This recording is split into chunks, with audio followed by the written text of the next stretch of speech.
दत्ताचा अवतार हा कलियुगातील अत्यंत महत्वपूर्ण अवतार आहे. ब्रह्मा, विष्णू आणि महेशांचा एकत्रित अवतार, त्रिगुणात्मक अवतार म्हणजे दत्तावतार. आणि दत्त अवताराची परंपरा कलियुगामध्ये अखंडितपणे चालू आहे. दत्तात्रय स्मर्तृगामी आहे. भक्तांनी स्मरण केलं असताना हाकेला धावून जाणारे आहेत. दत्तात्रय हे भक्त वत्सल आहेत. भक्त जरी दत्ताला विसरला तरी दत्तात्रय भक्ताला विसरत नाहीत. भक्तांनी जरी दत्तात्रयाची साधना थांबवली तरी दत्तात्रय स्वतःची उपासना भक्तासाठी करतात. असा एक विलक्षणकारी अवतार म्हणजे दत्तावतार.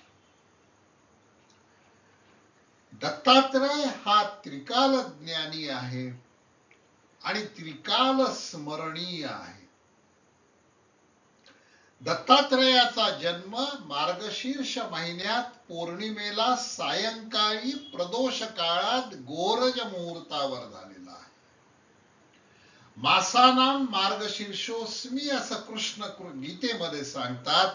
आणि त्या मार्गशीर्ष महिन्याच्या पौर्णिमेला दत्तात्रयाचा अवतार झालेला आहे.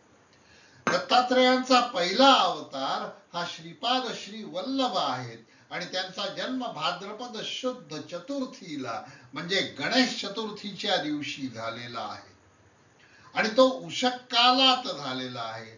तो ज्योती स्वरूपात झालेला आहे. म्हणून श्रीपाद श्री वल्लभ जन्मताच द्विज होते. दत्तात्रयांचा दुसरा अवतार श्रीमद नृसिंह सरस्वती स्वामी यांचा जन्म पौष शुक्ल द्वितीयेला दुपारी 12 वाजता झालेला आहे. आणि म्हणून दत्ताची उपासना दत्त भक्ताने त्रिसंध्या करायची आहे. सकाळी प्रातस्मरणीय दत्त आहेत, दुपारी पण स्मरणीय दत्त आहेत आणि संध्याकाळी गोरज मुहूर्तावरही दत्ताची उपासना करायला हवी.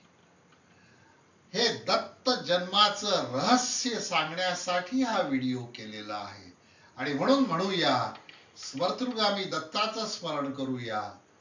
दिगंबरा दिगंबरा श्रीपाद वल्लभ दिगंबरा नृसिंह सरस्वती दिगंबरा.